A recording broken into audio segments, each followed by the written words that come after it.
आप देख रहे हैं श्री हरि कृपा आश्रम चैनल। संस्थापक स्वामी श्री हरि चैतन्य पुरी जी महाराज।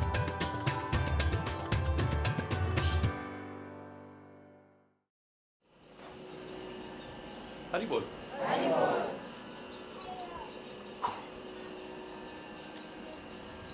हाँ, इतना याद रखें कि अपने से बड़ों से जब हम प्रश्न करें, हमारा प्रश्न जिज्ञासात्मक हो, हम जानना चाहते हैं, हमारी ये समझ में नहीं आ रही है बात, हम अपनी ज्ञान वृद्धि करना चाहते हैं। और याद रखना, ज्ञान में तर्क की भी गुंजाइश है। स्पष्ट शब्दों में कह रहा हूं, आप तर्क भी करते हैं, कोई बुराई नहीं। ज्ञान में तर्क की गुंजाइश है, पर कुतर्क की गुंजाइश वहां भी नहीं। कुतर्क नहीं आना चाहिए। यद्यपि भक्ति भाव प्रधान है, वहां तर्क की कोई गुंजाइश नहीं। भक्ति में जहां तर्क आ गया, आपके मन में आ गया, आपके दिमाग में आ गया, आपकी जबान पर आ गया, भक्ति खत्म। तर्क नहीं, ये शंका का नहीं, श्रद्धा का विषय। चाहे मातृपितृ भक्ति हो, माता पिता के प्रति भक्ति हो, यह भी श्रद्धा का विषय है। राष्ट्र की भक्ति हो, श्रद्धा का विषय है। गुरु भक्ति हो, यह श्रद्धा का विषय है। इष्ट भक्ति हो, श्रद्धा का विषय है। परमात्मा के प्रति भक्ति हो, यह श्रद्धा का विषय, शंका का विषय नहीं, शंका नहीं है। रामायण में साफ कहा, राम अतर्क बुद्धि मन बन। यहां तर्कना की कोई गुंजाइश नहीं, पूरी तरह से अतर्क है परमात्मा। चाहे बुद्धि में तर्क आ जाए, मन में तर्क आ जाए, जवान पर तर्क आ जाए, प्यार नहीं रह सकता, फिर भक्ति नहीं रह सकती है, श्रद्धा नहीं रह सकती है, आस्था नहीं रह सकती, विश्वास नहीं रह सकता। कब खत्म हो जाएगा पता नहीं चलेगा। रामचरितमानस जो भक्ति भाव का विषय है, साफ कहा, यह न कहीं सटही हटसी नहीं। तुलसी कहता है, मेरी रामायण को कम से कम ऐसे लोगों से मत सुनाना। ऐसे लोग अगर सामने सुनने वाले बैठे हो, मेरी रामायण मत सुनाना। किसको? यह न कहीं सटही, मूर्ख आदमी को कभी मत सुनाना, समझ में आएगा नहीं। हरि बोले। बेकार में बहस करेगा, बेकार में। यह न कहीं सटही हटशी नहीं, जो हट पर अड़ जाता है। नहीं ऐसा कैसे, नहीं ऐसा कैसे, नहीं है, उसको मत सुनाना। अच्छा भैया तू बड़ा सही जा। जो आदमी हट पर अड़ जाए, 2 और 2 5 होते हैं, कब तक समझाओगे? नहीं बेटे 2 और 2 4 होते हैं। नहीं 2 और 2 5 होते हैं। बेटे नहीं 2 और 2 4 होते हैं। लो दिखाओ कौन से शास्त्र में लिखा हुआ है 2 और 2 4 होते हैं, 2 और 2 5 होते हैं। हरि बोलना। कब तक कहोगे प्यार से? आखिर में कहोगे अच्छा देवता जाओ 2 और 2 5, दिमाग खा गया यार। बाद में झुंझला के कहोगे, ऐसे पहले ऐसे लोगों से मुस्कुरा के कहते हो, हाँ भाई साहब 2 और 2 5 ही, आप जाओ कहीं और आनंद लो ना। हरि बोल। क्यों अपना दिमाग खराब करते हो? क्यों अपना समय बर्बाद करते हो? क्यों अपना स्वभाव खराब करते हो? झुंझला के बोलोगे, मुस्कुराहट गायब हो जाएगी आपकी। वो कहते यह न कही सटही हटशी रही, जो मन लाए न सुन हरि लीलई। जो मन लगा करके नहीं सुनता, उसको सुनाने का कोई फायदा नहीं। मन लगा कहीं, अब तुम बोलते जा रहे हो, हरि बोलना। ये प्रोफेशनल्स जो होते हैं वो ऐसा कर सकते हैं, उनका धंधा है। आप सुनो ना सुनो, उन्होंने अपनी कथा सुनाई, जेब में रखा, चलो मेरे भाई हरि बोल। अब तुम क्या करते हो, क्यों करते हो, उनको कोई मतलब नहीं। ये कोरी कथा नहीं है, ये मर्यादा पुरुषोत्तम का चरित्र है। जो मन लगाकर के न सुने, उनको भी सुनाने की कोई आवश्यकता नहीं। बंद कर दो भाई।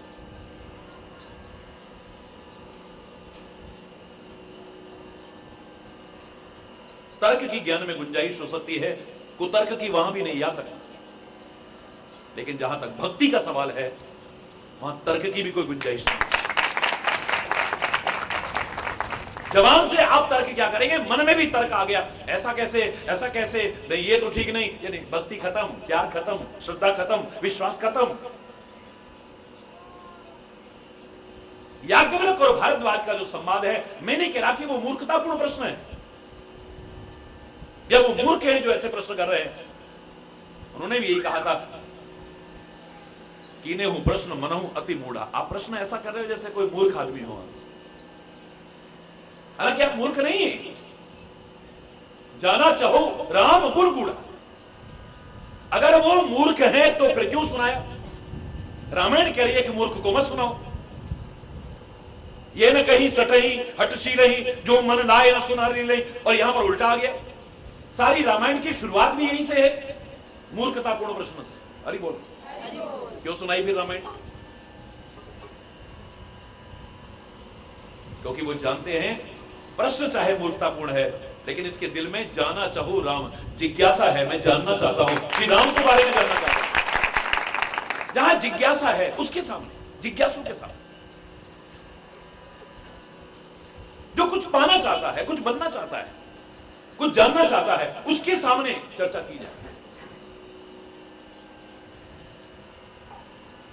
तो कई दिन से आप सुन रहे हैं, हर पहलू पर विचार करते हुए सुन रहे हैं कि प्रश्न भी बड़ा विचित्र सा प्रश्न है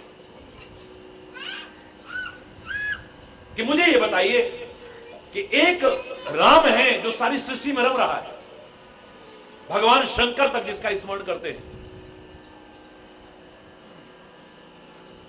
और एक राम दशरथ का बेटा है, सारी दुनिया जिनकी लीला को जानती है, जो नारी के विरह में रोता बिलखता जंगलों में भटक रहा था, और गुस्सा आया तो रावण को भी मार दिया। परिपूर्ण। यानी कहने का भाव क्या है? उनके अंदर काम भी है, उनके अंदर क्रोध भी है।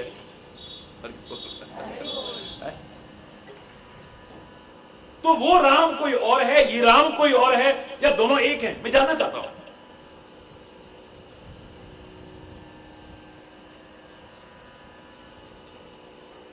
वो राम कोई और है या कोई और है? बताइए। शिव जिसका स्मरण करते हैं, सृष्टि के कण कण में जो रमा है, वो राम कोई और है या कोई यही है? परमात्मा के प्रति ऐसे भाव रखना, उनमें तो गुस्सा भरा हुआ है, रावण को मार दिया, उनमें तो काम भरा हुआ है, स्त्री के विरह में रोते बिलखते फिरे। याज्ञवल्क्य भारद्वाज का जो संवाद है वही शंकर और पार्वती का संवाद है। पार्वती ने भी यही प्रश्न किया, मेरे मन में भी कोई शंका नहीं है, सती के रूप में मेरे मन में शंका थी, लेकिन अब जिज्ञासा है, इसलिए सारी कथा सुनाई है, क्योंकि जिज्ञासा है। प्रश्न करने में गलती हो गई, प्रश्न गलत हो सकता है, लेकिन भाव अंदर से कुछ जानने का है, इसलिए शिव सुना रहे हैं, वरना नहीं सुनाते। तुमने जो प्रश्न किया है कि इन्हें वो प्रश्न जगत हित लागे, तुमने संसार की भलाई के लिए प्रश्न किया है। क्योंकि कई बार आदमी अज्ञानी बनकर के भी प्रश्न कर देता है, लेकिन सामने वाला जानता है ये इतना अज्ञानी नहीं, इसको माध्यम बना करके जो दिव्य संदेश आएगा वो इसी का नहीं, लोक कल्याण करेगा सारा। भगवान कृष्ण ने जो गीता सुनाई, भगवान कृष्ण ने जो गीता सुनाई, खाली अर्जुन को नहीं सुनाई, अर्जुन तो माध्यम बना है। अगर अर्जुन को सुनाई होती तो गीता कब की खत्म हो चुकी होती। वो तब भी सारी संसार का कल्याण कर रही थी, आज भी कर रही है और आगे भी कल्याण करती है, लोक हित के लिए। वो जो प्रश्न कर रहा है, कई बार लगता है उसका अकेले का प्रश्न नहीं है। कोई खड़ा होकर के पूछे, महाराज जी मेरा मन बिल्कुल नहीं एकाग्र होता है, जब भी मैं ध्यान में बैठता हूं ना पता नहीं कहां कहां भटकता है। अब ये प्रश्न एक आदमी ने किया, बोलो, लेकिन मुझे मालूम है ये प्रश्न हर एक के मन में है, कोई कहे न कहे। हरि बोल। इसका उत्तर महाराज जी जरूर देंगे, क्यों नहीं देंगे? क्योंकि मैं जानता हूं कि वो प्रश्न एक का नहीं है, वो सबका प्रश्न है। इसका जो उत्तर निकल करके आएगा, अगर इसका कल्याण करेगा तो सबका कल्याण करेगा।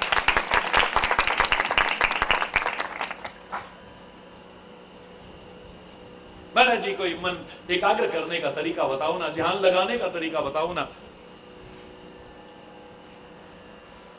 तो महाराज जी क्या कहा करते हैं, ध्यान लगाने का सबसे सूक्ष्म और सबसे महान तरीका बताया करता हूं मैं। सबसे सूक्ष्म एक शब्द में बताता हूं, एक शब्द में। क्या तरीका है? प्रेम करो। क्या करो? जोर से बोलो ना, क्या करो? प्रेम करो। इससे क्या हो जाएगा? दुनियादारी में प्रेम का झूठा सा एहसास, प्रेम तो है ही नहीं। हरि बोल। विकारों को प्रेम समझ बैठे, विकृति को प्रेम समझ बैठे, स्वार्थ में संबंधों को प्रेम समझ बैठे। कोई आकर्षण मन में पैदा हुआ किसी भी चीज का, हम उसको प्यार समझ बैठते हैं। वासना को प्रेम समझ बैठते हैं, जो प्यार को गाली देना है, लेकिन तुम उसे प्रेम समझते हो। वो झूठा मूठा प्रेम का एहसास भी तुम्हें हो जाता है। तो जिसके प्रति प्रेम का एहसास हो रहा है, वहां से ध्यान हटता ही नहीं है। जब ध्यान हटे नहीं तो लगाओगे क्या? बोलो। झूठ मूठ प्रेम का एहसास भी तुम्हें हो जाए, संसार के तुच्छ प्राणी से रात दिन उसी के ख्यालों में खोए रहते हैं। दिमाग हटता ही नहीं वहां से। दुनिया समझा समझा के हार गई, घर वाले समझा समझा करके हार गए, पर बच्चों की खोपड़ी खराब हुई पड़ी है। हरि बोल। क्यों? गलत कह रहा हूं? समझ में नहीं आता। किसी की समझदारी की बात भी बल्कि सुन करके गुस्सा आता है, दुश्मन लगते हैं, अपने भी दुश्मन लगने लग जाते हैं।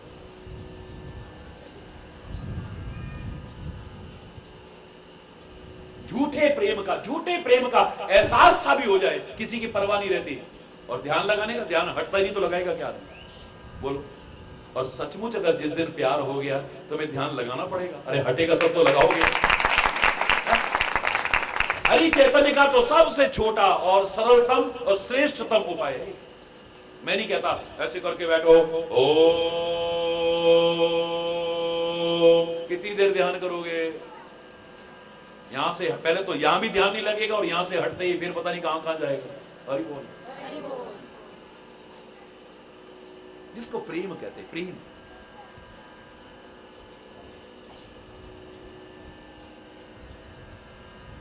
अगर आप कहो कि प्रेम की स्थिति तक हम नहीं पहुंचे हैं, तो मैं दूसरा तरीका बता देता हूं भाई। दूसरा तरीका क्या हो सकता है? मन लगाने का, ध्यान एकाग्र करने का। तो मैं कहा करता हूं, इस प्रश्न से अच्छा है प्रश्न करो कि हमारी रुचि कैसे जागृत हो, इंटरेस्ट कैसे डेवलप हो। इससे क्या हो जाएगा? किसी भी चीज में जब हमारा इंटरेस्ट डेवलप हो जाता है, हमारा ध्यान अपने आप एकाग्र हो जाता है। हमारा उपन्यास में इंटरेस्ट है, हमारे इंटरेस्ट का उपन्यास हाथ में आ जाए, मजा ले नींद भी आ जाए, मजा ले ध्यान इधर उधर जाए, मजा ले भूख लग जाए, बेटा खा ले, मम्मी प्लीज डिस्टर्ब मत करो। मेरा क्रिकेट में इंटरेस्ट है, कैसा ध्यान लगता है। इतने एक्सीडेंट हो जाते हैं, साइकिल पे चल रहे हैं तो सुनते जा रहे हैं, मोटरसाइकिल पे जा रहे हैं, स्कूटर पे जा रहे हैं, होश नहीं है, उधर छक्का लगा, इनका ठक्का लगा। हरि बोल, जोर से बोलो ना। उधर छक्का लगा, इनका ठक्का लगा, रात करके होश ही नहीं है। ऐसा ध्यान लग गया उसमें, इतने मगन हो गए, ये सामने नहीं कि सामने से गाड़ी आ रही है। जिस चीज में मेरा इंटरेस्ट हो, और सारी सारी रात मैच देख लेंगे, वैसे नहीं जाग सकते। बोलो। किसी फिल्म में मेरी रुचि है, पता लगा आधी रात में भी आ रही है, मैं ध्यान लगा लूंगा, वो दिख जाएगा। ध्यान की जो बाधाएं हैं, बोलो, ना नींद है, ना भूख है, ना कुछ है, ना लोग टोके उसकी परवाह नहीं। लगन हरि से लगा बैठे जो होगा, लगन हरि से लगा बैठे, उन्हें अपना बना बैठे जो होगा। कोई परवाह नहीं है, फिर है कोई ना लोक राज की परवाह है। कभी दुनिया से डरते थे कि छुप छुप याद करते थे, कभी दुनिया से डरते थे, चुप चुप याद करते थे कि अब पर्दा हटा बैठे जो होगा, अब पर्दा हटा बैठे, लगन हरि से लगा बैठे जो होगा, लगन हरि से लगा बैठे जो होगा, जो होगा, जो होगा, लगन हरि से लगा बैठे, लगन हरि से लगा बैठे जो होगा। कभी डर था कि दुनिया हमें बदनाम कर दे, कभी डर था कि दुनिया हमें बदनाम कर देगी, शर्म अब बेच बैठे हैं, हरि बोल, बेच बैठे हैं जो होगा, लगन हरि से लगा बैठे, जो होगा जो होगा जो होगा जो होगा देखा जाए। लगन हरि से लगा बैठे, लगन हरि से लगा बैठे, देखा जाएगा।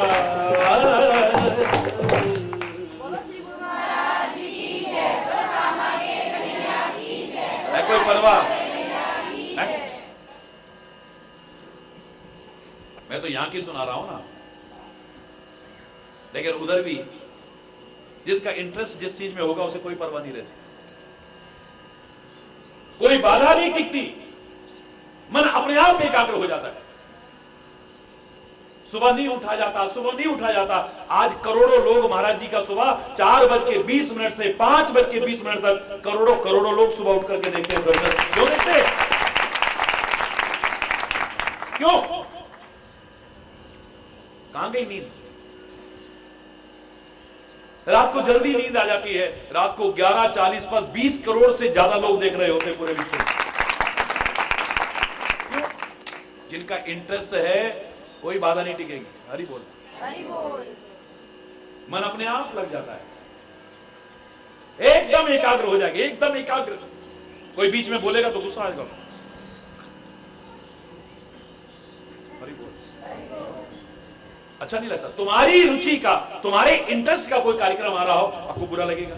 तो इतना ध्यान आपका एकाग्र है, कोई खंडित भी करे तो आपको बुरा लगेगा।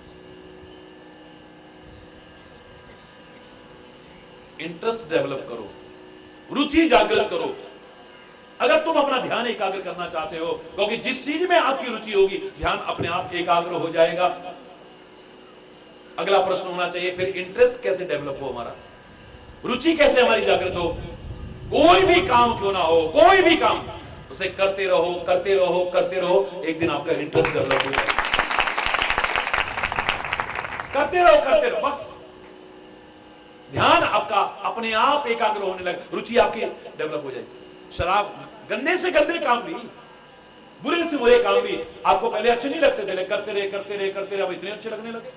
शराब पहली बार थोड़ी अच्छी लगती है, दूसरी बार थोड़ी अच्छी लगती है, तीसरी बार थोड़ी अच्छी लगती है, लेकिन लेते रहे इतनी अच्छी लगती है या कोई अच्छा नहीं लगता। हरि बोल। घर की शांति भंग हो रही है, कोई परवाह नहीं। पैसा बर्बाद हो रहा है, कोई परवाह नहीं। शरीर बर्बाद हो रहा है, कोई परवाह नहीं। इज्जत बर्बाद हो रही है, बोलो ना, कोई परवाह नहीं। डॉक्टर कह रहा है कि अब पियोगे तो मरोगे, फिर भी परवाह नहीं है। ये वही है जो पहली बार किसी के आगे खोला ढक्कन तो नाक मुंह सिकोड़ता था, जबरदस्ती उसके मुंह पे लगाया तो थू थू थू करता था, जबरदस्ती अंदर गई तो छाती में जलन के मारे हाथ मारता था, जैसा लोग बताते हैं। लेकिन जब लेने लगा तो अब कुछ नहीं, कोई बुराइयां उसकी नजर ही नहीं आ रही, कोई कमियां नजर आ ही नहीं रही। अब तो पागल हुआ पड़ा है, ना मिले तो पागल हो जाता है। अरे बोलना, उसके बिना रह नहीं पाता है। जब गंदी से गंदी चीज भी तुम लेते रहो इतनी अच्छी लगने लगती है, तो जो सचमुच अच्छी चीज है वो तुम्हें एक दिन अच्छी न लगने लगे, हो ही नहीं सकता है। लेते रहो। नहीं मन लगता तो भी लो, नहीं अच्छा लगता तो भी। अर्जुन ने क्या प्रश्न किया था गीता में? चंचलम ही मनः कृष्ण, मेरा मन बड़ा चंचल है। ऐ परमात्मा कृष्ण, मैं क्या करूं, इसको एकाग्र कैसे करूं? क्या तरीका हो सकता है इसका? क्या शॉर्ट एंड स्वीट आंसर, वही जो मैं इतने विस्तार से कह रहा हूं, भगवान कृष्ण ने एक शब्द में कह दिया, अभ्यासेन तो कौन्तेय। हे कुंती पुत्र, तुम अपने मन को एकाग्र कर सकते हो, लेकिन अभ्यास के द्वारा, यानी करते रहो। Practice makes a man perfect. करत अभ्यास ते जड़मती होत सुजान, रसरी आवत जात पे सिल पर परत निशान। करते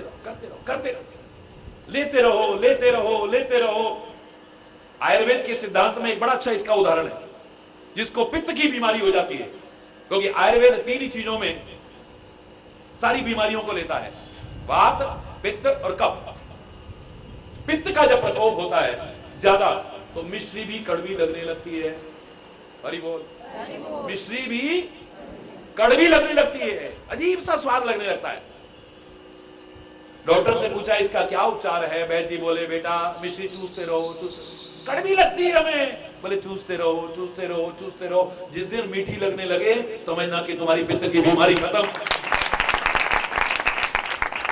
अगर तुम डायबिटिक हो, अगर तुम शुगर के पेशेंट हो तब मत लेना, मधुमेह के रोगी हो तब मत लेना बेटा, वैद्य जी कह रहे हैं। लेकिन अगर आपको मधुमेह नहीं है, यानी डायबिटिक आप नहीं है, तो फिर मिश्री चूसते रहो। इसका इलाज कोई और नहीं, कोई दवाई लेने की जरूरत नहीं, मिश्री को ही चूसते रहो, चूसते रहो। कड़वी लगे तो भी चूसो, चूसते चूसते चूसते एक दिन तुमको मीठी लगने लगेगी, और जिस दिन मिश्री मीठी लगे तुम्हारी बीमारी खत्म। सब ना भी मन लगे तो भी करो, जबरदस्ती बैठो। मैं हठ योग के लिए कभी नहीं कहता हूं, लेकिन लोग करते करते करते करते करते जब बुरी से बुरी चीज अच्छी लगने लगती है, अच्छी तुम्हें एक दिन अच्छी ना लगे, ऐसा हो ही नहीं सकता। तो ये प्रश्न एक ने किया, लेकिन सबके लाभ के लिए। ऐसे अर्जुन ने जो प्रश्न किए खाली अर्जुन के लिए नहीं है, लोक के हित के लिए है। पार्वती ने जो प्रश्न किए हैं खाली पार्वती के प्रश्न नहीं है, वो तो जगदम्बा है, जगत माता है। उसका नाम लेकर के ज्ञान मिल जाए, वो अज्ञानी कहां हो सकती है। जय माता दी, जोर से बोलो। पार्वती सबको पार लगा दे, ये तो एक बीच में कहां डूबेगी बताओ है? इसका तो श्रद्धा, इसका विश्वास कैसा है, पर्वत की तरह अड़िग है। पर्वतराज की पुत्री है, इसके मन में कोई शंका नहीं, इसके मन में कोई प्रश्न नहीं है। मुझे लगता है भगवान शंकर के अंतर से लोक कल्याण के लिए, वो ज्ञान निकालने के लिए प्रश्नों को माध्यम बनाया है। कई बार होता है ना, महाराज जी बैठे हुए हैं, हालांकि चुपचाप ही बैठे तो भी सिखाते हैं, सीखने वाला हो। एक जगह में बैठा था, बहुत देर हो गई, कोई कुछ नहीं बोला, बिल्कुल शांत। महाराज जी कमाल है, इतनी शांति। भाई लोग भी शांत बैठे हैं और बहनें भी शांत बैठी हैं। हरि बोल, हरि बोल। यहां तो हजारों बहनें बैठी हैं, चार बैठे और शांत। ऐसा नहीं हो सकता कभी। हरि बोल, हरि बोल। हो सकता कभी? किसी ने कहा दुनिया की सबसे बड़ी गप सुनाओ, किसने कहा आकाश मार्ग से हाथी उड़ता हुआ जा रहा था और उसने जाके चांद को पकड़ लिया, लंबी लंबी फेंकने लगा। एक बोला एक चिड़िया पाताल लोक में पहुंच गई और पाताल लोक के राजा को अपनी चोंच में दबा करके ले आई। लंबी लंबी गप्पे मारे जा रहे। राजा खुश नहीं हुआ, बोले सबसे बड़ी गप सुनाओ, सबसे बड़ी गप। एक आया, बोले चार औरतें चुपचाप बैठी थी, बोले हाँ ये वो सबसे बड़ी गप। ये चुप बैठ नहीं सकती। इतनी शांति देख करके लोग कहने लगे, हजारों लोग ऐसे बैठे हैं और इतनी शांति, पिन ड्रॉप साइलेंस। महाराज जी बोल रहे हो, यूनिवर्सिटीज में लोग हैरान रहते हैं, एकदम पिन ड्रॉप साइलेंस होती है। कॉलेजेस में अगर लेक्चर हो रहा है, एकदम पिन ड्रॉप साइलेंस। स्कूल में प्रवचन हो रहा है, छोटे छोटे बच्चों के बीच भी, वो भी एकदम शांत होकर के सुनते हैं। और हजारों हजारों की भीड़ में भी ये लोगों का प्यार ही हो सकता है, एकदम शांत होकर के सुनते हैं। लेकिन महाराज जी कुछ नहीं बोल रहे और फिर शांति है? एक जना बोला महाराज जी बहुत देर हो गई, अब कुछ सिखाओ भी तो सही। एक छोटा सा बच्चा उठ के कहता है सिखा तो रहे महाराज जी, बहुत बड़बड़ करते, थोड़ा शांत भी रहा करो। हरि बोल। छोटा सा बच्चा कह रहा है। एक बच्चा कहता है नहीं ये नहीं सिखा रहे महाराज जी, देखो शांत होके बैठे तभी मुस्कुरा रहे ना। हम सब मुस्कुराना भूल गए हैं, महाराज जी कहते हैं मुस्कुराना भी सीख लो।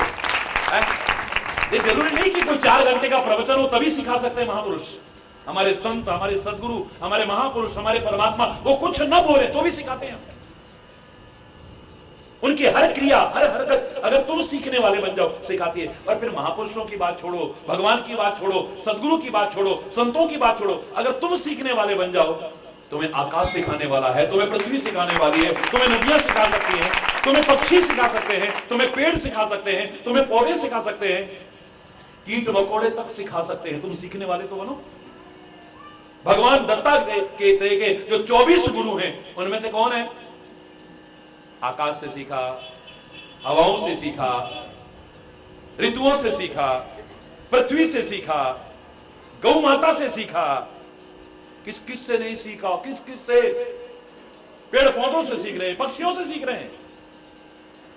तुम सीखने वाले बन जाओ तो तुम्हें कौन नहीं सिखा सकता, और तुम सीखने वाले ना हो, भगवान भी तुम्हारे सामने खड़े हो, तुम दुर्योधन की तरह नहीं सीख सकते हो। तुम अगर सीखने वाले नहीं, तुम्हारे मन में आ गया कि मुझे नहीं सीखना है कुछ भी, भगवान भी आके खड़े हो जाए, नहीं सिखा पाए। वो अर्जुन को सिखा सकते हैं, दुर्योधन को नहीं सिखा सकते। भगवान भी वो अर्जुन को सिखा सकते हैं, धृतराष्ट्र को नहीं सिखा सकते, शकुनी को नहीं सिखा सकते, शिशुपाल को नहीं सिखा सकते। हरि बोल।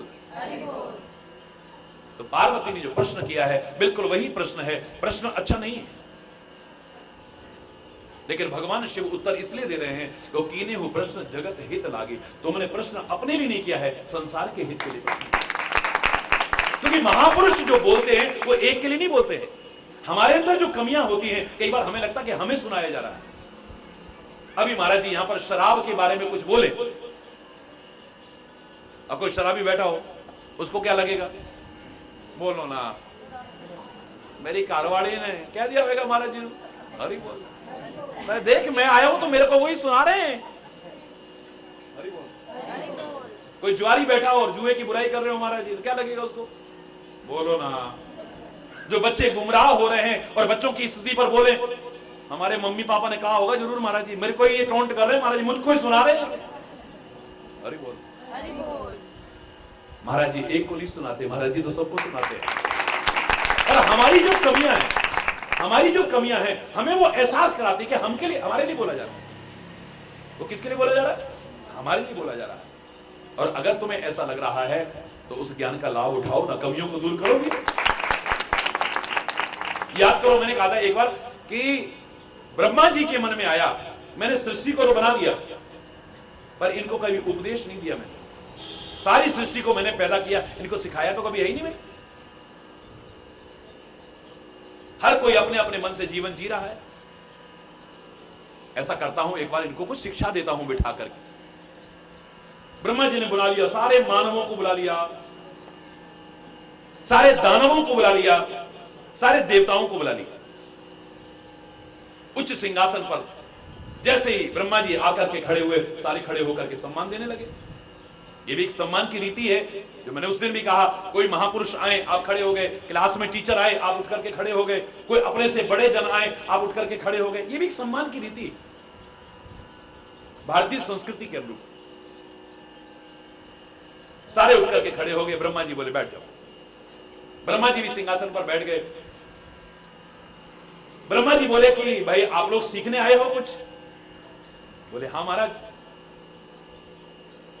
सारी सृष्टि को पैदा करने वाले ब्रह्मा जी सिखाने आए हो, ये हमारे परम सौभाग्य है। ऐसा मौका हम क्यों चूकते? जैसे ही संदेशा मिला, हम सारे सब काम धाम छोड़ करके भी आ गए।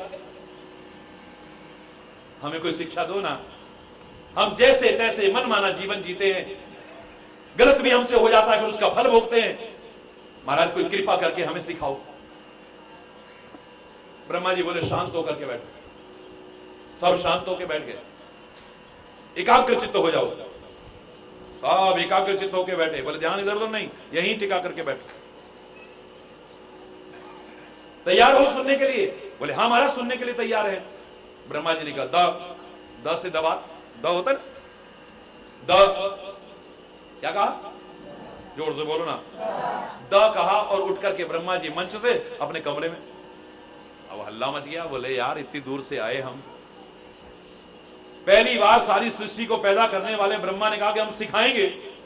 हम बड़े उत्सुक होकर के, हमें बड़ा ज्ञान सुनने को मिलेगा, बड़ी शिक्षाएं सुनने को मिलेंगी, बड़े उपदेश सुनने को मिलेंगे, हमारा जीवन संवर जाएगा। और इन्होंने तो कुछ कहा ही नहीं। ले, इतनी दूर दूर से चल के आए और क्या कह दिया? द। हरि बोल। लेकिन सब में कुछ ऐसे समझदार लोग भी थे, उन्होंने कहा ब्रह्मा जी ने जो कहा है इसका कुछ अर्थ होगा। सारी सृष्टि को पैदा करने वाला ब्रह्मा यूं ही ऐसे कह के नहीं जा सकता है, कोई ना कोई बात है। तुम शांत होकर के विचार करो। जब शांत होकर के विचार करोगे, तुम्हें तुम्हारी कमियां नजर आएंगी, और जब कमियां नजर आएंगी तो तुम्हें पता लग जाएगा कि क्या उपदेश देना चाहते हैं। वही हुआ जी। जब शांत होकर के सबने सोचा, सबको समझ में आ गया। ब्रह्मा जी ने कहा सारे के सारे राक्षसों को बुलाओ। सारे के सारे राक्षसों को बुलाया गया। ब्रह्मा जी कहने लगे, राक्षसों, मैंने तुम्हें उपदेश दिया, क्या सुना? बोले हमारा सुना। क्या तुमने समझा? बोले हमारा समझा, पर एक शिकायत है हमारी। बोले क्या? आपने हमको ही क्यों सुनाया? वहां पर तो इंसान भी बैठे हुए थे, वहां तो देवता भी बैठे, क्या हमारे अंदर ही कमियां होती है? आप खाली हमको ही क्यों सुना रहे थे? ब्रह्मा जी बोले मैंने सबको सुनाया भाई, पर तुम्हें क्या समझ में आया ये बताओ। बोले ब्रह्मा जी, जब हम शांत होकर के बैठे, आज तक हमें अपनी कमियां नजर नहीं आती थी। जैसे घड़ी की टिक टिक टिक टिक सारा दिन कान के पास चलती है, लेकिन जब तक हम अस्त व्यस्त हैं, बहिर्मुख हैं, हमें सुनाई नहीं देती है। लेकिन जब शांत होकर बैठते हैं तो टिक टिक टिक सुनाई देती है ना। वही जो अब तक सुनाई नहीं देती थी, शांत होने पर सुनाई देती है। ऐसे ही जब शांत होकर के निष्पक्ष अंतरात्मा की आवाज को सुनते हैं, जो कमियां हमारे में होती हैं लेकिन नजर नहीं आती हैं, वो हमारी कमियां भी हमें नजर आने लग जाती हैं। पर जब हम शांत होकर बैठे, हमें हमारी कमियां नजर आने लगी। हमें लगा कि हम इतने निर्दयी हो गए हैं, इतने जालिम हो गए हैं, लोगों पर जुर्म ढाते हैं, अत्याचार करते हैं, हिंसा करते हैं। हमें लगता आप दास शब्द से हमें दया का संदेश देना चाहते हैं। हरि बोल। दा अक्षर के द्वारा आप हमें दया का संदेश देना चाहते हो। बोले बिल्कुल ठीक समझा। अपनाना जीवन में, अगर अपना लेते तो फिर राक्षसी कहां रहते? हरि बोल, जोर से बोलो। अपनाना अपने जीवन में। चले गए, सारे के सारे देवताओं को बुलाओ। सारे देवताओं को बुलाया, कहो भाई देवताओं, मैंने तुमको उपदेश दिया, क्या आपने सुना? बोले हमारा सुना। क्या आपने समझा? बोले समझा तो सही, पर एक बात हमें बहुत बुरी लगी। क्या बुरी लगी? बोले ब्रह्मा जी, कमियां तो सब में होती हैं, क्या हमारे में कमियां हैं जो आप खाली हमको ही सुना रहे हो? अरे किसमें कमियां नहीं होती? आप खाली हमको ही उपदेश दे रहे थे। वहां पर इंसान भी बैठे थे, वहां राक्षस भी बैठे थे, आप उनको क्यों नहीं सिखा रहे थे? ब्रह्मा जी बोले मैंने सबको सुनाया, पर तुमने क्या समझा बताओ। बोले ब्रह्मा जी, जब हम शांत होकर के बैठे, हमें जो आज तक अपनी कमियां नजर नहीं आती थी, क्योंकि लोग हमारी तो पूजा करते थे, हमारा सम्मान करते थे, हमारी जय जयकार करते थे, हम तो उसमें भूल गए कि हमें कोई कमियां भी हैं। जब शांत होकर के बैठे, हमें जो आज तक नजर नहीं आई, अपनी कमियां नजर आने लगी। हमें लगा कि स्वर्ग में रह करके स्वर्ग के सुखों में हम मगन हो चुके, हमारा अपने इंद्रियों पर कोई अंकुश नहीं, हमारी इंद्रियों पर कोई अंकुश नहीं। तो हे विधाता, आप द अक्षर के द्वारा हमें इंद्रियों के दमन का संदेश देना चाहते हैं। ब्रह्मा जी बोले बिल्कुल ठीक समझा। हरि बोल, जोर से बोलो। सारे के सारे मानवों को बुलाया। बोले मानवों, मैंने तुम्हें अभी संदेश दिया, क्या तुमने सुना? बोले हाँ जी सुना। क्या समझा? बोले समझा तो सही, पर ये बहुत गलत बात है। आप बड़े हैं, हम कह तो नहीं सकते हैं, लेकिन आप हमको क्यों सुना रहे थे? वहां पर तो राक्षस भी बैठे थे, वहां तो देवता भी बैठे थे, आप हमको क्यों? कमियां तो सब में होती है ना। तुम्हारे में क्या कमी है, तुम्हें नजर आई? बोले हाँ महाराज, हमें नजर आई। तुम क्या समझे मेरे संदेश को? बोले महाराज, हमारे अंदर संचय की प्रवृत्ति बड़ी आ गई है, जोड़ जोड़ के, यहां तक कि जो सर्व त्यागी बन जाते हैं, वो भी जोड़ जोड़ के इतना जाते हैं कि उनके जाने के बाद कुंटलों तो सोना निकलता। हरि बोलना, जोर से बोलो ना। काश ये लोकोपकार में लगाया होता तो कितना आनंद आता। बोलो, हमारे अंदर संचय की, जोड़ने की प्रवृत्ति बहुत आ गई, इकट्ठा कर करके। फिर बाद में क्या होता है? फिर सांप बन के आते हैं, हरि बोल, उसके ऊपर बैठते हैं फिर आगे। कोई हमारे धन जो गड़ा हुआ है उसको ना जड़े, उसके लिए हम रिश्वत भी खा लेते हैं, पाप भी कर लेते हैं, अनाचार भी कर लेते हैं, दुराचार भी कर लेते हैं, बेईमानी भी कर लेते हैं, दूसरों का हक भी छीन लेते हैं। क्या अनर्थ नहीं कर लेते इस अर्थ के लिए? हम, ये अर्थ आवश्यक है, लेकिन सब कुछ तो नहीं है ना। और इसको इकट्ठा करने के लिए हम क्या क्या नहीं करते हैं, और उसको जोड़ने की प्रवृत्ति बहुत आ गई, जबकि हम सब जानते हैं एक दिन सब यही रह जाना। हरि बोल। जो भाषण दे रहे हैं वो शायद ज्यादा भूल गए। हरि बोल, जोर से बोलो ना। ये जो कुछ भी है यही रह जाएगा, साथ जाएगा तो परमात्मा का नाम जाएगा, हमारा सत्कार्य जाएगा, हमारे शुभ कार्य जाएंगे, हमारा परोपकार हमारे साथ जाएगा, जो अच्छाइयां हैं वो साथ जाएंगी, वरना सब नहीं रह जाएगा। सिकंदर ने भी कह दिया था, मेरे हाथ कफन से बाहर निकाल के रखना, सारी दुनिया को जीतने वाला भी खाली हाथ जाता है, लोगों को पता लगना चाहिए। ये हाथ अंदर मत रखना, कफन के बाहर निकाल के रखना, और ये बता देना कि कफन में कोई जेब नहीं होती है। हरि बोल, जोर से बोलो। और कफन भी साथ नहीं जाता है, उसे पहले जलाने से पहले अलग कर देते हैं। हरि बोल। अगर आदमी को पता होता ना साथ जाता तो पता नहीं है क्या करता। हरि बोल। अभी तो साथ कुछ नहीं जाना तब ये हाल है। मेरा सो मेरा, तेरा भी मेरा। हरि बोल। जोर से बोलो। मैंने कहा था ना 5 तरह के लोग हैं। मैंने सारे हिंदुस्तान की पैदल यात्रा करके और करोड़ों करोड़ों देश विदेश के लोगों से संपर्क करके मैंने जो अनुभव किया है वो बता रहा हूं, क्षमा चाहते हुए। 5 तरह के लोग नजर आए मेरे को। एक कहता है मेरा सो मेरा, तेरा भी मेरा। हरि बोल। मतलब तेरे पे भी निगाह है, कैसे मार लूं। मेरा सो मेरा, जोर से बोलो। मत बनना ऐसे, मत बनना प्लीज। दूसरा कहता है तेरा सो तेरा, ले मेरा भी तेरा। क्या याद करेगा यार। अरे बोलना, क्या याद करेगा, किससे पाला पड़ा है। जा काय को बहस कर रहा है। तेरा सो तेरा, ले मेरा भी तेरा। एक कहता है भैया हम चक्रों में नहीं पड़ते, तेरा सो तेरा। हाँ, तू अपने में मगन रहे, हम अपने में भैया, हम ना देने में ना लेने में। अरे बोल। एक कहता है मेरा सो मेरा, तेरा भी मेरा। एक कहता है तेरा सो तेरा, ले मेरा भी तेरा। एक कहता है तेरा सो तेरा, मेरा भी मेरा मेरा, तेरा तेरा। तू अपने में मस्त रहे, मैं अपने में मस्त हूं। एक कहता है क्या मेरा क्या तेरा। अरे चिड़िया रहे ना बसेरा साहब, क्या तेरा मेरा लगा रखी है। 5वां एक और नजर आया जो आपस में इतना प्यार करते हैं। वो कहते हैं यार मेरा सो तेरा, तेरा सो मेरा। तुझे जरूरत पड़े जान भी मांग लेना, और मुझे जरूरत पड़ेगी मैं भी शर्म नहीं करूंगा। तेरे को जरूरत पड़े तो रात, आधी रात भी मांग लेना, जान भी हाजिर है। तेरा सो मेरा, हमारा इतना प्यार है आपस में। तेरा मेरा है, मेरा तेरा है। कभी भी जरूरत पड़े तू मांग लेना, और मुझे जरूरत पड़ेगी मैं मांग लूंगा। हरि बोल। अब सोच लेना कि हम कौन से हैं। हरि बोल। जोर से बोलो।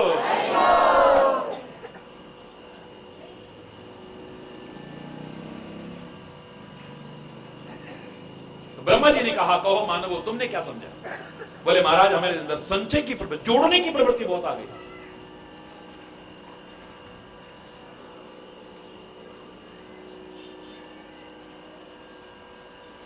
कितनी बात तो हम बता ही नहीं पाते हैं, कहां कहां दुबका रखा है।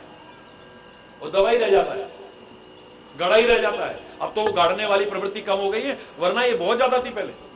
है? पैदल यात्रा में एक व्यक्ति मेरे पास रोते हुआ है, महाराज मेरा सब बर्बाद हो गया। बोले क्या। ये सच्ची घटना बता रहा हूं मैं आपको। वो कह रहे महाराज जी हमने मटके में सारे नोट भर दिए थे, आज 6 महीने बाद खोल के देखा तो राख पड़ी है उसमें और कुछ भी नहीं है, गल गया सारा, फफूंदी लग गई। यार बोल रहा है, जोर से बोल रहा है। जोड़ना है बस, संचय की प्रवृत्ति बहुत। जबकि पुराने लोग जिन्हें आप गंवार कहते थे, अनपढ़ कहते थे, वो हमसे कहीं समझदार थे। वो क्या कहते थे, पूत सपूत तो क्यों धन संचय, और पूत कपूत तो जो इनके लिए करना है वो हमारी जिम्मेदारी है, जरूर करना। उससे ज्यादा जो आप करते हो वो आपकी लस्ट है, हवस है, जो कभी पूरी होने वाली नहीं है। ये कभी पूरी नहीं होने वाली, अंतरहित है ये, इसका कोई एंड नहीं है, एंडलेस। अगर आपके सपूत हैं, इस लायक उन्हें बना दो कि खुद कमा खाएं। जुड़ने की क्या आवश्यकता है। और अगर कपूत हैं, जोड़ जाना कितना भी, उसको भी बर्बाद कर देंगे, खुद भी बर्बाद हो जाएंगे। खुद भी बर्बाद हो जाएंगे, उसे भी बर्बाद कर देंगे। उनके अंदर यह प्रवृत्ति भी नहीं आएगी कि हमें कमा के खाना है, मेहनत करके खाना है। पुराने लोग कहा करते थे। तो हमारे अंदर संचय की प्रवृत्ति बहुत आ गई है। हे ब्रह्मा जी, अपनी इस कमी को हमने अनुभव किया, और आप 10 शब्द के द्वारा, 10 अक्षर के द्वारा हमें दान का संदेश देना चाहते हैं। क्योंकि धन की 3 गतियां हैं। धन की 3 गतियां हैं। पहला है दानाय, बोलो। दूसरा भोगाय, और तीसरा नाशाय। रामायण में भी कहा ना, सो धन धन्य प्रथम गति जाकी, धन्य पुण्य रत मति सुई पाकी। राम सिया राम, सिया राम जय जय राम।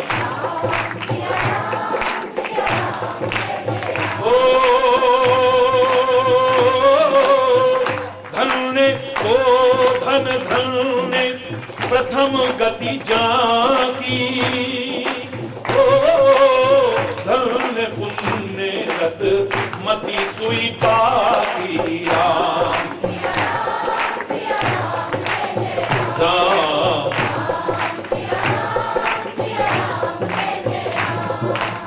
धन की तीन गतियां हैं हे विधाता, पहली दानाय, दूसरी भोगाय और तीसरी नाशाय।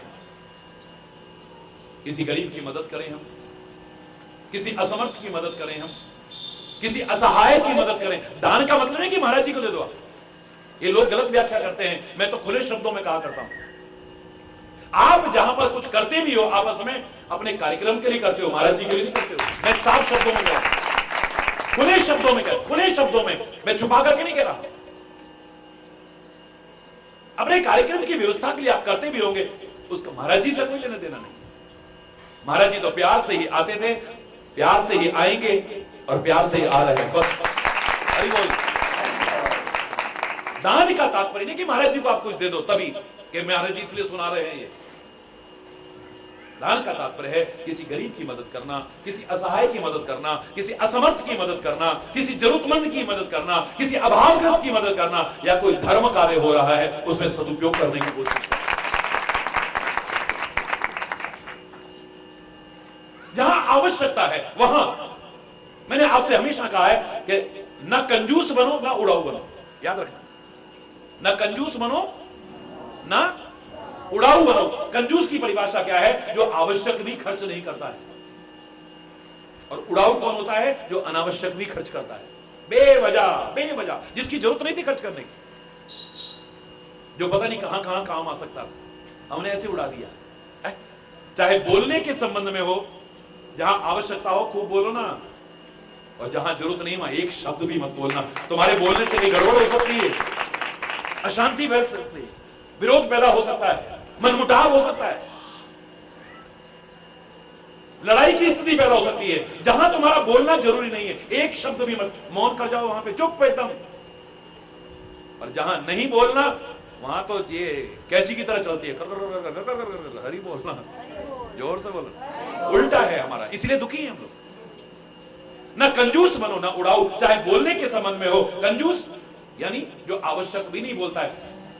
इस समय बोलना बहुत जरूरी था, अगर नहीं बोलोगे तो कई तरह भ्रम की स्थिति पैदा हो जाएगी। उस समय चुप करके खड़े हो गए, जवाब मांग रहे हैं, बोल ही नहीं रहे आगे से, हरी बोलो, बोलो। जब आपसे जवाब मांगा जा रहा है तब दो ना। जहां तुम्हारे बोलने से भ्रम दूर हो सकता है वहां बोलो ना। जहां तुम्हारे बोलने से कलेश खत्म हो सकता है बोलो ना वहां पे। और जहां तुम्हारा बोलना जरूरी नहीं, एक शब्द मत बोलो, एक शब्द भी।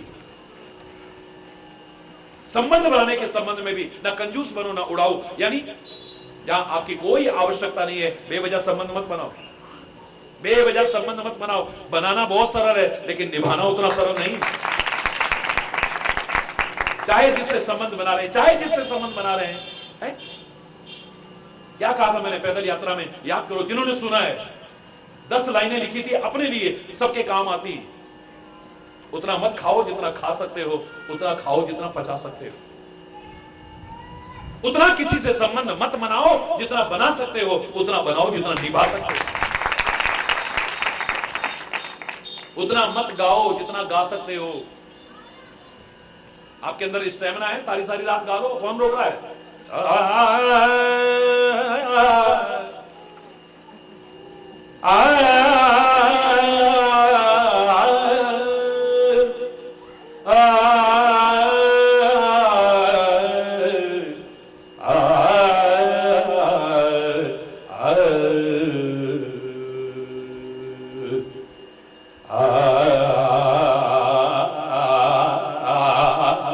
बोलते रहो सारी रात, कौन रोक रहा है? आपके अंदर स्टेमिना है, रात को शुरू हुए सुबह तक गाओ। लेकिन मैदान खचाखच भरा हुआ था, सुबह आंख खोली तो एक आदमी वहां, रात को तो बंद कर,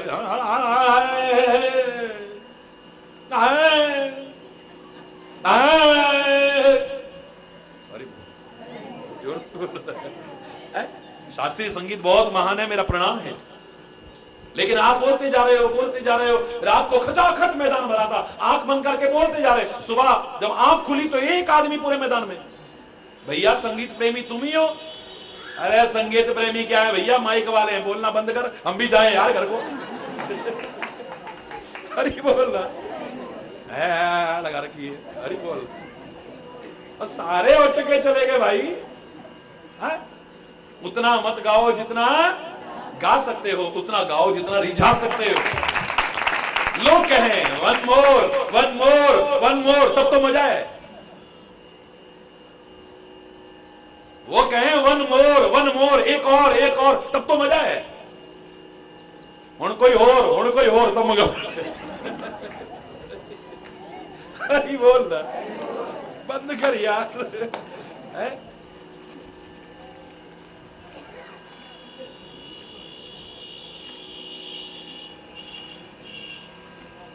उतना मत कमाओ जितना कमा सकते हो, याद रखो। उतना कमाओ जितना आनंद पूर्वक उपभोग भी कर सको। सारी जिंदगी लगा दी। देखो जी, आपका रोज लंच वापस आता है, आप खाना क्या करो, मुझे तो सांस लेने की भी फुर्सत नहीं, तो कमा काहे के लिए रहे तू? बड़ी फुर्सत मिल जाएगी जब बीमार पड़ेगा ना, अस्पताल में भर्ती पड़ेगा। भगवान सबको निरोगी रखे, क्षमा चाहते हो, लेकिन तब तेरे को फुर्सत मिल जाएगी नहीं। फिर खेत का काम भी रुक जाएगा, दुकान के काम भी रुक जाएगा, ऑफिस का काम भी रुक जाएगा। जहां मिलनी चाहिए वहां फुर्सत नहीं मिलती। हरि बोलना। आखिर में जब आए के यम पकड़े गो बां, तब वासो कह दीजिए मोकू फुर्सत ना। हरि बोलना। भाई थोड़ी देर बाद आना तू, हाँ अभी टाइम नहीं है जरा। हरि बोल। ना खाने का होश है, ना आराम का होश है, ना बच्चों का होश है। बच्चे अलग गुमराह होते जा रहे हैं, बर्बाद होते जा रहे हैं, उनके लिए टाइम ही नहीं है। कितने कितने दिन हो गए बच्चे मम्मी पापा से मिले ही नहीं। वो सुबह ही निकल गए और जब आए तब तक बच्चे सो चुके हैं। अधिकांश घरों में यही हो रहा है, शहरों में खास तौर से जाओ, शक्ल ही नहीं दिखती।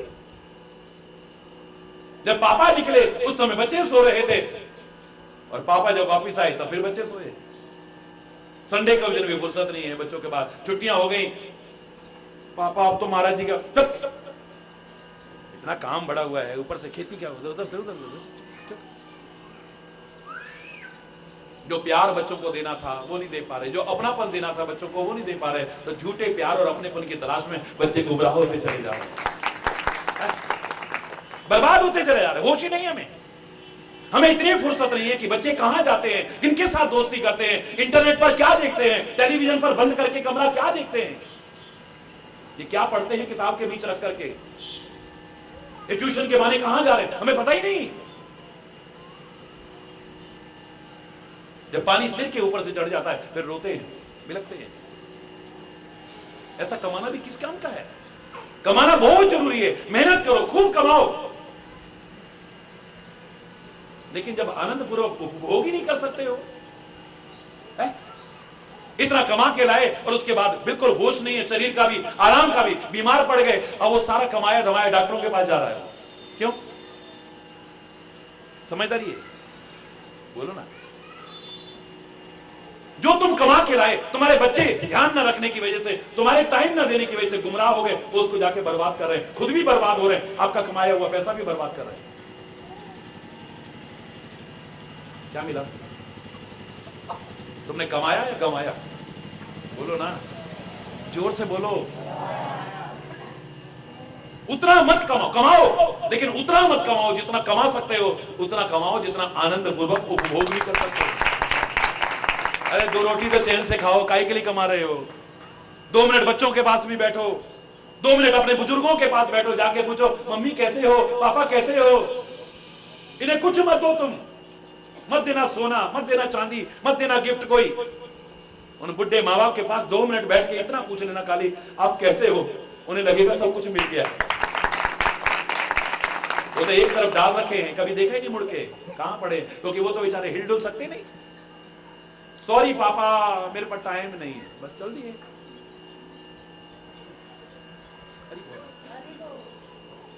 हमने भी आना है, उस उम्र में हमने भी आना है। खैर बात कहीं और ना पलट जाए, मैं सीधे सीधे 2 शब्दों में कह रहा हूं। वो कह रहे हैं कि द अक्षर का संदेश हमें आपने दिया है। हमें लगता है कि द से आप दान का संदेश देना चाहते हो, जो धन की सर्वोत्तम गति है। पहला है कि हम किसी सत्कार्य में लगाएं, किसी गरीब की मदद करें, किसी असहाय की मदद करें। अरे कन्यादान से बड़ा कोई दान नहीं हो सकता है, विद्यादान से बड़ा कोई दान नहीं हो सकता है, अन्न दान से बड़ा कोई दान नहीं हो सकता है। और पैसा ना हो, ऐसा नहीं कि आप पैसे से ही कर सकते हो दान। दान शब्द की व्याख्या गलत मत समझना, कम से कम यह मंच नहीं कह सकता है।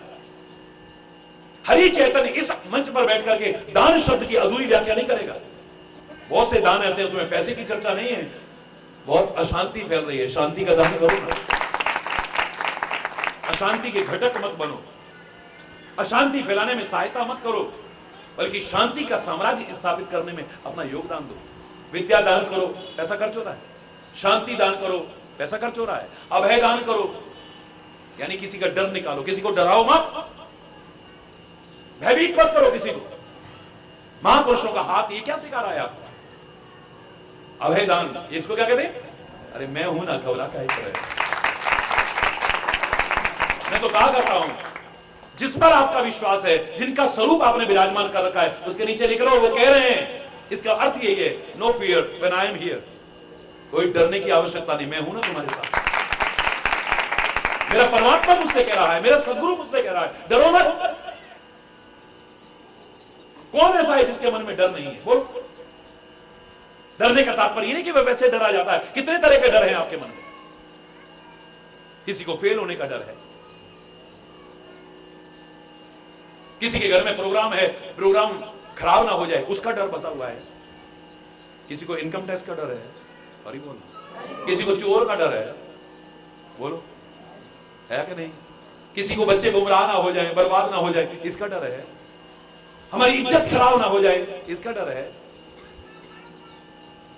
हमारे व्यवसाय में घाटा ना हो जाए, इसका डर है। हमारी जमीन वहां पर पड़ी है, उसमें कोई कब्जा ना कर ले, उसका डर है। चलो ये तो बहुत छोटे मोटे डर थे, अब तो कहीं नक्सलवाद का डर है, कहीं माओवाद का डर है, कहीं आतंकवाद का डर है, जो पता ही नहीं चलता कि कब कहां पर जान दे देगा। और इन डर को भी छोड़े तो हमने प्रकृति को स्वयं विकृत किया है। तो कहीं पर भूकंप का डर है, कहीं सुनामी का डर है, कहीं बाढ़ का डर है, कहीं सूखे का डर। डर ही डर में जी रहे हैं हम लोग।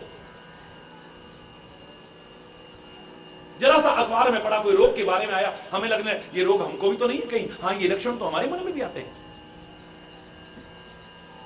कैंसर के बारे में अखबार में आ जाए, देखना अब 80% लोग हैं, हमको भी तो नहीं है कहीं, डर आ जाता है।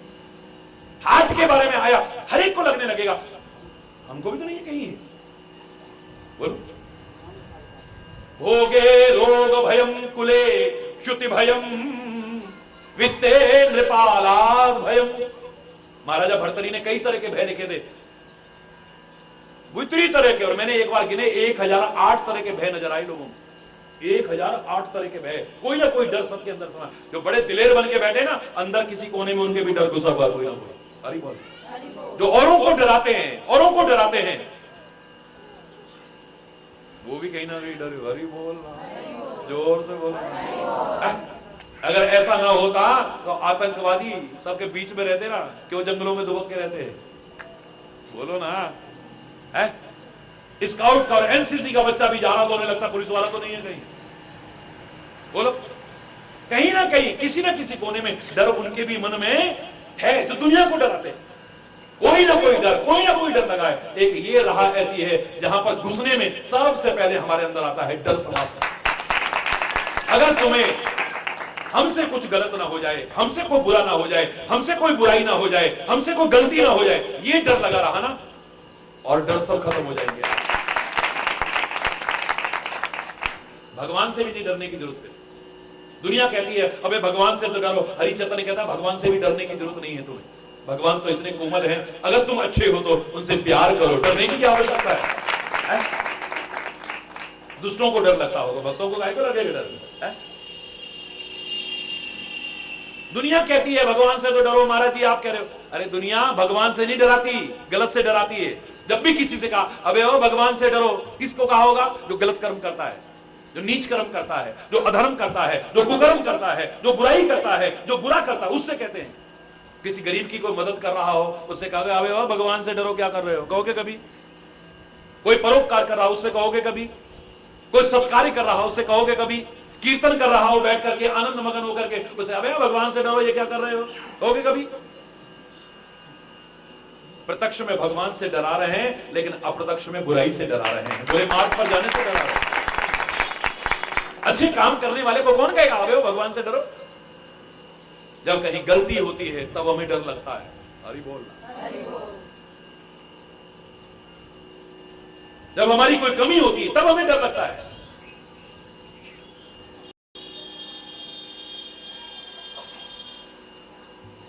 हरि बोल, जोर से बोलो, वरना तो यहां डर खत्म हो जाता है। भय काहू को देत नहीं, वाणी ने कितने प्यारे शब्द कहे हैं, नहीं भय मानत आन। भक्त कौन है? जो ना किसी को डराए ना किसी से डरे, वही भक्त है। हरि बोल। तो दान शब्द की व्याख्या क्या है? अभय दान करो, यानी डराओ मत किसी को, तेरा ये हो जाएगा, तेरा वो हो जाएगा। कई तरह के ऐसे बाबे भी आ जाते हैं ना, माई हम बद्रीनाथ जा रहे हैं, और जब आदमी चले जाएंगे ना तभी आते ज्यादातर। हरि बोल, जोर से बोलो, बद्रीनाथ जा रहे हैं माई। अच्छा बाबा लो हमारी तरफ से भी ये 5 रुपए। माई हमारा अपमान करती हो। बाबा हमारे पास और नहीं है, ये आपको दे रहे हैं ना, डंडा हाथ में ले निचोड़ दूंगा।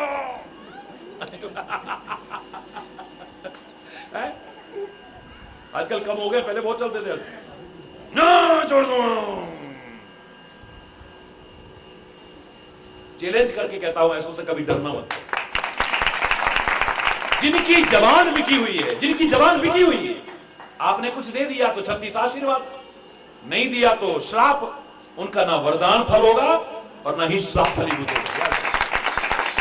उनकी जबान की वो कीमत ही नहीं है, कोई दम नहीं उनकी जबान में, उनके वरदान में भी कोई ताकत नहीं है, और उनके श्राप में भी। संत तो वो हो ही नहीं सकता, संत तो किसी का बुरा चाह ही नहीं सकता कभी। वो संत ही क्या जो किसी का बुरा चाहे, बुरा चाहने वाले का, बुरा करने वाले का भी बुरा ना सोचे, वही संत हो सकता है। बीच बाजार में खड़े करा दिया जाए किसी संत को, वो क्या कहेगा? कबीरा खड़ा बाजार में सबकी मांगे खैर, ऐ परमात्मा सबका भला कर, नानक नाम चढ़दी कला, तेरे पाने सर्वत्र सबका भला हो, किसी का बुरा ना। संत का भी बुरा चाह ही नहीं सकता है, जो किसी का बुरा चाहे वो दुष्ट होता है, संत हो ही नहीं सकता है।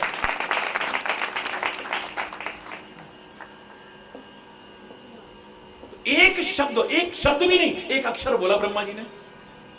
बोलो, सीखना चाहो तो एक अक्षर से भी सीख जाओ, वरना महीनों कथा करते रहो। जिसने नहीं सीखना वो कभी नहीं सीख पाए। हम पहले सीखने लायक बने, अपने आप को इस लायक बनाए, जो मैंने पिछली बार यहां प्रवचन किया, गुणग्राही बनो, भौरे और मधुमक्खी की तरह बनो। भौरे और मधुमक्खी को देखो आप, दूर से खिंचे हुए चले आएंगे। कमल की गंध इतनी अच्छी लगती है कि भौरा दूर जंगल से खिंचा हुआ आता है,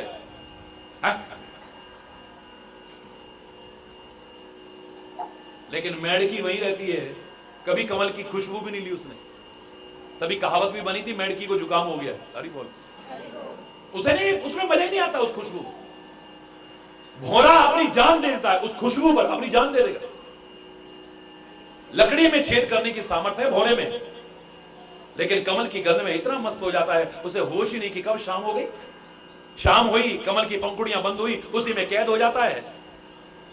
लकड़ी में जो छेद कर सकता था, कमल की कोमल पंखुड़ियों को नहीं काट सकता। अपनी जान को, इतनी खुशबू आती है, इतना आनंद आता है, अपनी जान की परवाह नहीं उसके पीछे। दूर जंगल से खिंचा हुआ आया, अपनी जान भी कुर्बान कर देगा, और मेढक वहां रह करके भी कभी आकर्षित नहीं हुआ। कमल की खुशबू में क्या है, ये बाद की बात है, लेकिन उसके महत्व को कौन समझता है, ये ज्यादा महत्वपूर्ण बात है। जो मैं एक वाक्य में कहा करता हूं, हरि चैतन्य के पास क्या है और कितना है, और संतों के पास, महापुरुषों के पास क्या है और कितना है।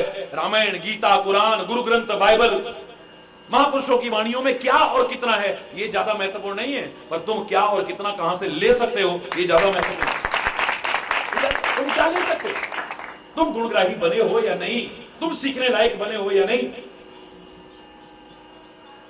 हरि बोल। तो इन महापुरुषों ने, इन दिव्य आत्माओं ने अपनी कमियां नहीं है, लेकिन ऐसे ऐसे प्रश्न किए हैं जिन प्रश्नों के कारण लोगों का हित हुआ है। चाहे अर्जुन ने वो प्रश्न किए हो, गीता का संदेश हमारे सामने आया है, याज्ञवल्क्य और भारद्वाज के संवाद के रूप में, शिव और पार्वती के संदेश के रूप में, काकभूषुंडी और गरुड़ के संवाद के रूप में रामायण हमारे सामने आई है। विभिन्न प्रश्नोत्तरों के कार्यक्रम माध्यम में उपनिषद हमारे सामने आए हैं। इन महापुरुषों ने लोक कल्याण के लिए बोला, किसी एक के लिए नहीं बोला। ब्रह्मा जी ने एक शब्द बोला, लेकिन उसको लग रहा है कि मेरे लिए कह रहे हैं, उसको लगा मेरे लिए कह रहे हैं, उसको लगा मेरे लिए कह रहे हैं। महापुरुष सबके लिए कहते हैं, सब लाभ उठा सकते हैं।